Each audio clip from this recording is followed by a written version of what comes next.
Bueno, reciban todos un cordial saludo. Mi compañera Marcela Flechas Ordóñez y mi persona Melissa Rojas. Vamos a hablar el día de hoy acerca de la guía de nutrición colombiana para la materia nutrición de la madre y el niño. Antes de comenzar con el tema pertinente, vamos a hacer una breve introducción con algunos conceptos básicos. Tenemos lo que es la malnutrición. ¿Qué es la malnutrición? Pues básicamente son las carencias, el exceso y el desequilibrio de la ingesta de energía o nutrientes. Algo que nos enfoca acá el concepto propuesto por la OMS es que los micronutrientes son esenciales para el crecimiento y desarrollo físico y cognitivo.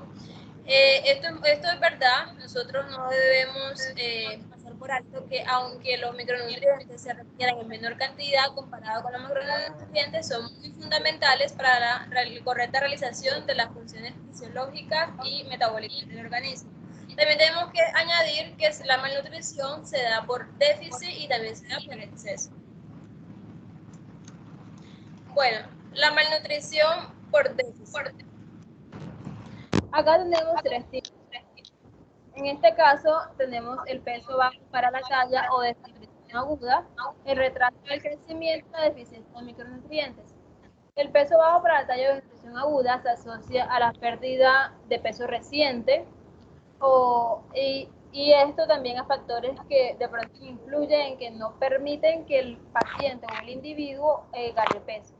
Entonces, muchas veces se da porque no se está consumiendo suficiente alimentos o porque hay presencia de alguna enfermedad infecciosa, como por ejemplo la enfermedad diarreica aguda. Encontramos que en la nutrición aguda está la nutrición aguda moderada y está la nutrición aguda severa.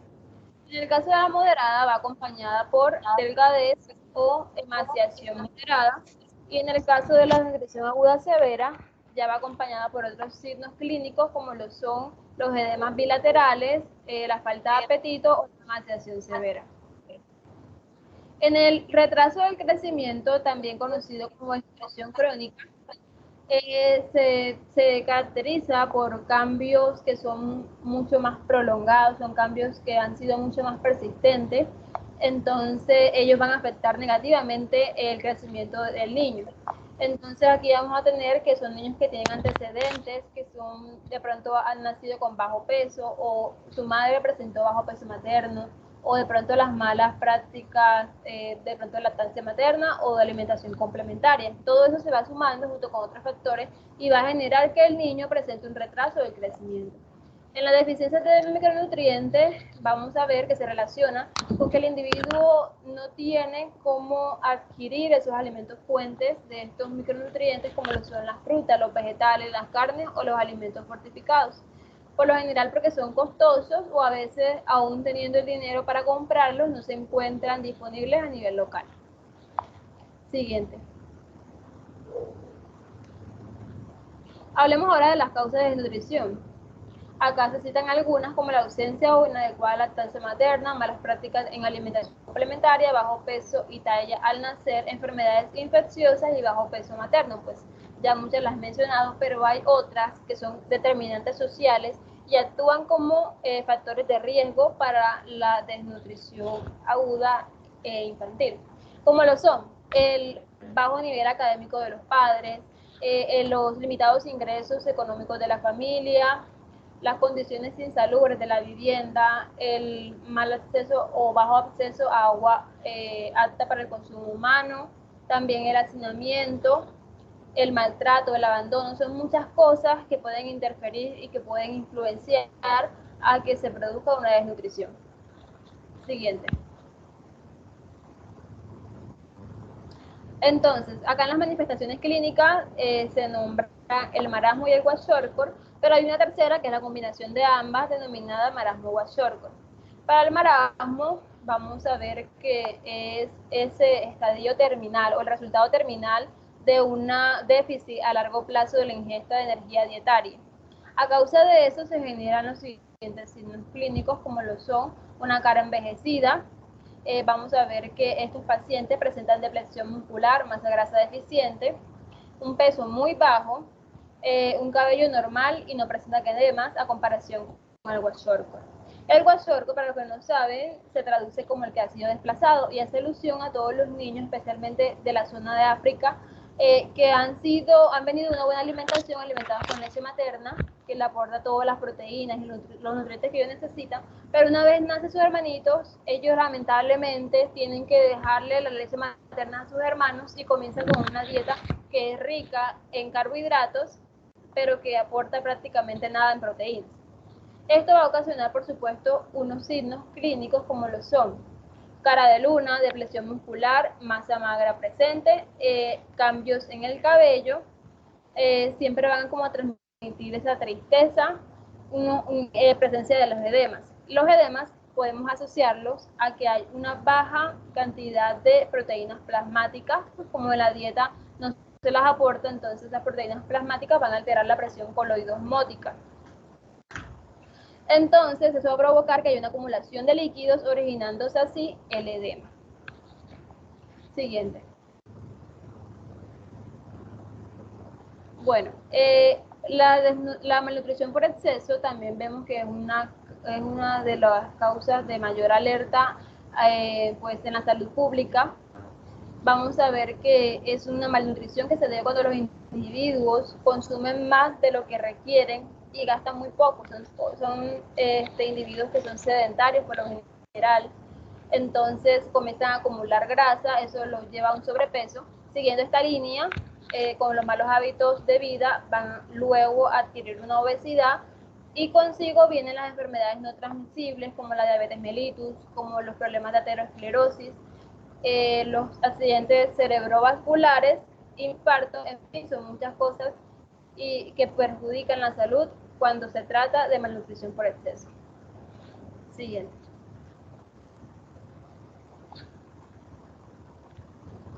Bueno, acá vamos a hablar sobre los grupos de edad y los indicadores que se utilizan para clasificar su estado nutricional. Entonces tenemos el grupo de edad de los niños y niñas menores de 5 años.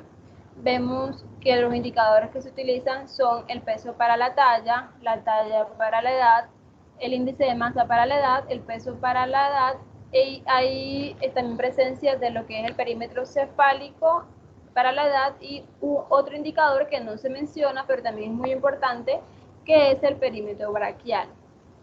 El perímetro braquial es muy sencillo de hallar, simplemente tenemos con la ayuda de una cinta inextendible, vamos a medir lo que es el acromión y el ecranón y vamos a coger la distancia media del brazo y vamos a enrollar la cinta métrica horizontalmente, percatándonos que no quede ni muy floja ni muy apretada. Así vamos a hallar el perímetro braquial. En el caso del perímetro cefálico, pues vamos a también utilizar la cinta inextendible. Estos indicadores, aunque no se asocian directamente al estado nutricional del niño, son muy importantes. ¿Por qué? En el caso del perímetro cefálico, él ayuda o nos permite saber cómo ha sido ese crecimiento del cerebro del niño y cómo ha sido la evolución de los huesos del cráneo del bebé. Eso se asocia con el desarrollo psicomotor del niño. Vamos también a observar acá los puntos de corte.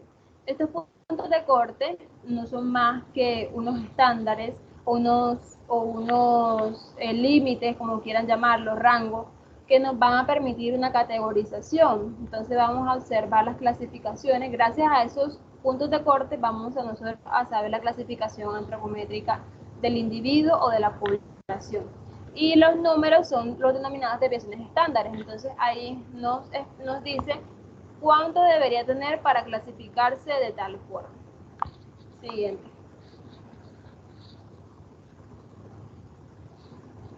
Bueno, acá tenemos algunas de las tablas, en este caso la tabla de peso para la talla en niños, correspondiente a la tabla azul, y la peso para la talla en niñas. Entonces acá observamos, bueno, que es una talla, es muy fácil graficar en ellas, tenemos que tener en cuenta la talla y el peso para este caso. Acá observamos estas líneas, las depresiones estándar, y vemos la línea verde que equivale a la mediana de referencia. Ese 0, la línea verde, me va a indicar siempre cómo debería estar el individuo a la hora de graficar. y gracias a ello vamos a poder saber más o menos, y a los puntos de corte vamos a ver cómo se encuentra clasificado el individuo. Siguiente. Bueno, el siguiente grupo de edad son los niños y niñas y adolescentes de 5 a 17 años. Para ello se van a utilizar los siguientes indicadores: talla para la edad e índice de masa corporal para la edad. Siguiente. Ese es otro ejemplo, las gráficas para ellos, tanto para varón como para niña. En las gestantes adultas, que es nuestro último grupo de edad para esta exposición, vamos a ver que los indicadores para las gestantes adultas son el índice de masa para la edad gestacional. También se utiliza el perímetro braquial como medida complementaria. La clasificación antropométrica de ellos vamos a poder hacerla gracias a la gráfica de tabla, perdón. Es muy fácil de graficar en ella y nos va a permitir saber si la gestante se encuentra en bajo peso para la edad gestacional para el índice adecuado para la edad gestacional, sobrepeso o para obesidad según la edad gestacional. Siguiente.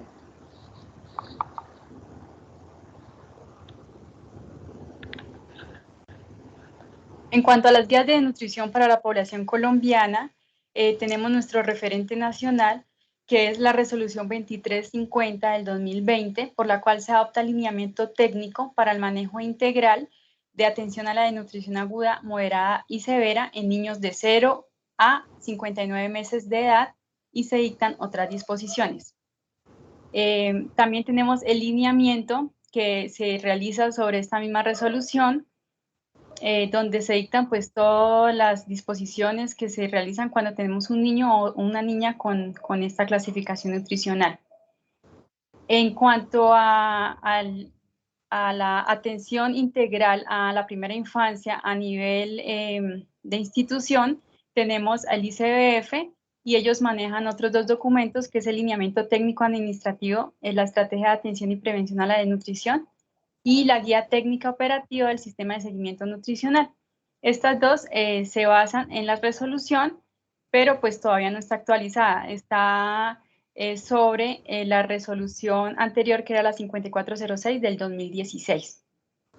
¿Cuál es la justificación de estas guías o por qué es tan importante tener muy presente los lineamientos y esta resolución? La justificación es que el estado nutricional de un individuo determina su salud y bienestar. Por tanto, su alteración influye en el funcionamiento fisiológico integral, la capacidad intelectual, la resistencia a enfermedades y, en consecuencia, el desempeño social.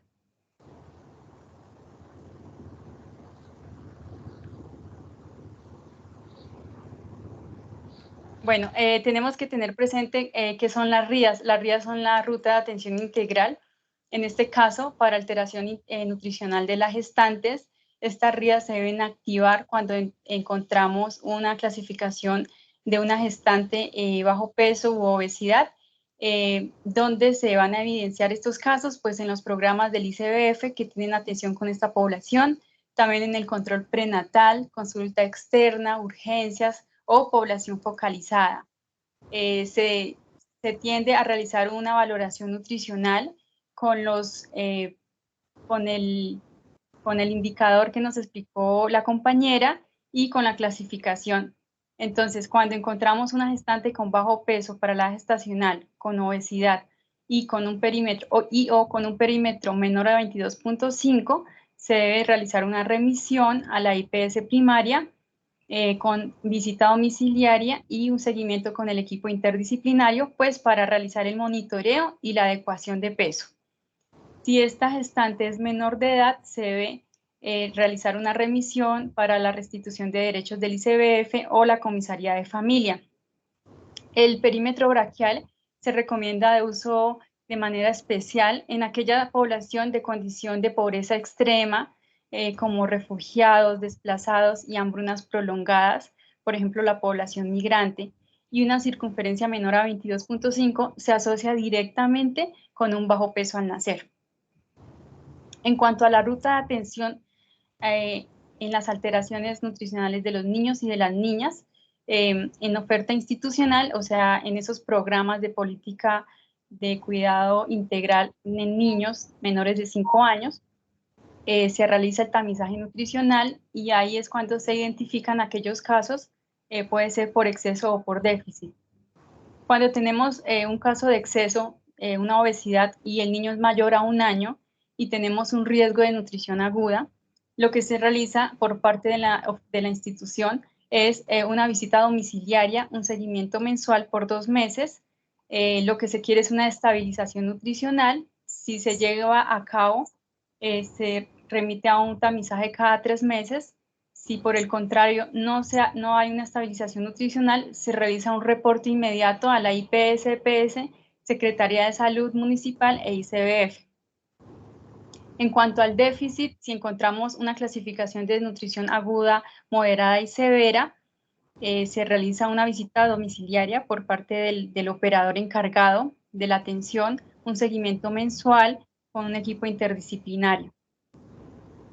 Si encontramos la desnutrición aguda, moderada y severa, inmediatamente se debe diligenciar el formato único de remisión a la EPS, IPS, Secretaría de Salud Municipal y al ICBF. El manejo integrado de la desnutrición aguda, moderada, severa abarca 3 componentes que garantizan la atención continua y articulan para optimizar el tratamiento según la severidad y las condiciones de salud socioeconómicas de cada niño o la niña. El primero es el manejo con enfoque comunitario del niño o la niña con desnutrición aguda, moderada o severa sin complicaciones, y este se lleva a cabo en una IPS de baja complejidad. Se realiza una atención extramural e intramural. El manejo intrahospitalario del niño o la niña con desnutrición aguda, moderada o severa con complicaciones necesariamente se debe llevar a cabo una IPS mediana o de alta complejidad con un equipo interdisciplinario de profesionales. Para complementar esto está la complementación alimentaria de la familia de alta vulnerabilidad. Este es un paquete de alimentos fortificados que le van a garantizar el requerimiento nutricional del niño. Se garantiza el 70% de ese requerimiento y el otro 30% lo tiene que garantizar o o es responsabilidad del cuidador familiar. Adicional a estos alimentos, también el niño o a la familia se le va a dar un paquete de un alimento de alto valor nutricional, que es la bienestarina. En cuanto al manejo y según el lineamiento y la resolución, se manejan 2 fórmulas terapéuticas para el tratamiento de la nutrición aguda y moderada y severa. El primero es la fórmula terapéutica F75.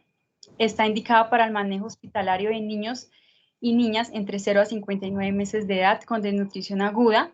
Este alimento cumple con los estándares de la Organización Mundial de la Salud para el manejo de este tipo de desnutrición.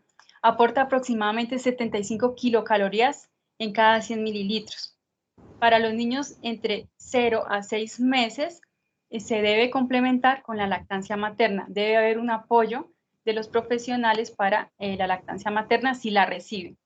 En cuanto a la fórmula terapéutica lista para el consumo, esta fórmula es especial de micronutrientes, la cual está diseñada específicamente y netamente para el tratamiento de la desnutrición aguda, pero a nivel en comunidad o en el hogar.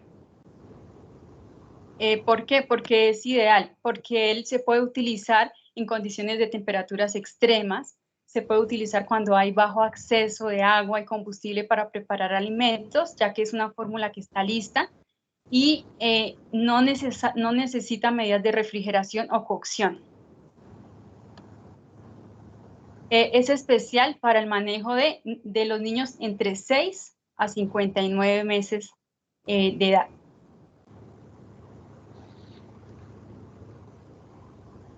Bueno, en el lineamiento se dictan 3 fases para el manejo de esta clasificación nutricional. El primero es la fase de estabilización, que está entre las 24 y 72 horas. Aquí se lleva a cabo la reanimación, la corrección de condiciones médicas agudas potencialmente mortales y un inicio cauteloso del manejo nutricional. Importante que hasta que no esté hemodinámicamente estable el paciente, no se puede dar inicio al manejo nutricional. La segunda fase se llama de transición, es de 3 a 7 y hasta 14 días. y es un paso progresivo entre la fórmula F75, que es el alimento que se utiliza intrahospitalariamente, y el alimento requerido para recuperar las condiciones nutricionales, que es la leche materna complementado con la FTLC. Y se continúa ese tratamiento y vigilancia en condiciones agudas ya estabilizadas. Cuando el niño ya está estable, entonces llega la parte de rehabilitación, que es hasta los 60 días, y aquí se lleva a cabo un aumento progresivo del aporte calórico para alcanzar la velocidad de crecimiento compensatorio, involucra el seguimiento ambulatorio periódico y vigilancia de sus condiciones nutricionales y de salud para los niños con criterio de manejo ambulatorio. Esta fase se trata de su fase inicial, porque ellos nunca van a entrar al hospital, sino se va a manejar en el hogar. Se debe tener en cuenta y muy en claro que hay 4 aspectos importantes o 4 pasos a seguir, que son, o 4 momentos. Que primero es la detección de los casos, ya como lo dijimos, se puede hacer en el servicio de salud y también se puede hacer en la oferta institucional. Cuando hay esta detección de los casos, lo que hacen es remitirlos al centro, al servicio de salud, y allá lo que se debe hacer es una confirmación de los casos.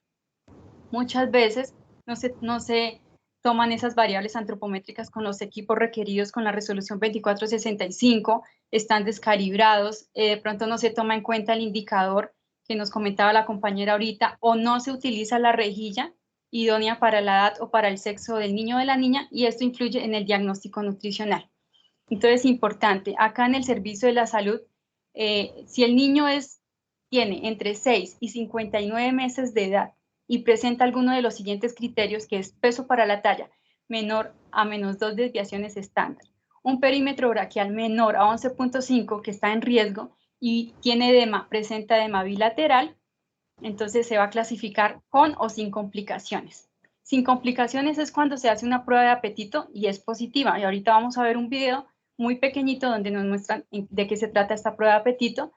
También cuando el niño está clínicamente bien, cuando no hay complicaciones, cuando está estable y cuando está alerta, entonces en este caso se le va a dar al niño un manejo en el hogar. ¿De qué se trata este manejo en el hogar? Tiene que tener atención médica, atención nutricional, manejo anticipado de las infecciones, si de pronto es el caso, la llega a tener. Se debe dar una educación del suministro de la FTLC a la familia, una educación en cuanto a prácticas de salud y nutrición, y debe tener un seguimiento médico y nutricional sistemático y periódico. En cuanto a los niños menores de 6 meses, con algunos de los siguientes criterios, que es delgadez visible, peso para la talla menor de menos 2 desviaciones estándar y edema bilateral, con complicaciones. ¿Cuáles son las complicaciones? Entonces se le hace la prueba de apetito, es negativa, presenta letargia, convulsión, es un niño que no está alerta, vomita todo, no hay tolerancia oral, presenta fiebre o hipotermia, o presenta alguna discapacidad. Y en aquellos niños menores de 6 meses con un peso inferior a 4 kilogramos, obligatoriamente tienen que ingresar a manejo intrahospitalario. Allá se debe seguir todo el lineamiento que describe la resolución, y debe haber un manejo de las complicaciones médicas asociadas. En el contexto de la nutrición aguda, debe haber un manejo nutricional y se debe fortalecer siempre si recibe lactancia materna. Entonces debe haber un apoyo con lactancia materna. Si el niño está entre los 6 y 59 meses y presenta algunas de estas complicaciones que se mencionaron, también va a ingresar de manejo intrahospitalario. Si no mejora la situación del niño en un tiempo determinado, se empieza a explorar la presencia de otras patologías que estén asociadas a la condición, en la condición del niño o de la niña. Si por el contrario su apetito mejora, si mejoran también las condiciones en cuanto a las complicaciones, se da un manejo en el hogar. Si el niño mejora sus indicadores, entonces, y si la prueba de apetito es positiva, se da una complementación alimentaria, como ahorita se dijo, y unas acciones y una educación en cuanto a prevención y promoción. Y el niño queda con seguimiento médico, nutricional y periódico. Este es el video de la prueba de apetito positiva. La prueba de apetito debe hacerse en los niños y niñas de 6 a 59 meses que cumplan los criterios de caso de desnutrición aguda. Esta prueba aporta uno de los criterios a tener en cuenta para definir si el niño o niña con desnutrición aguda puede recibir tratamiento en el hogar o debe hospitalizarse en una IPS de mediana o alta complejidad. La pérdida del apetito es uno de los primeros signos de complicación en los niños y niñas con desnutrición aguda. La prueba se hace con la fórmula terapéutica lista para consumir FTLC en el momento de la detección del caso, en cada seguimiento del manejo en el hogar y en la fase de transición del manejo intrahospitalario de la desnutrición aguda. Para realizar la prueba, pida a la madre o a la persona cuidadora que se lave las manos con agua y jabón. Invítela a cortar un extremo del sobre de la fórmula terapéutica y a ofrecer al niño o niña, con cuchara, una pequeña cantidad. Observe la forma como el niño o niña recibe la fórmula terapéutica y estime la cantidad consumida. Compare esta cantidad con los criterios de evaluación de la prueba de apetito presentados en la tabla 8 del lineamiento. Si el niño o niña rechaza la fórmula terapéutica la primera vez, repita la prueba procurando ubicar a la madre y al niño en un ambiente más propicio. Es muy importante que el niño o niña consuma voluntariamente la fórmula terapéutica.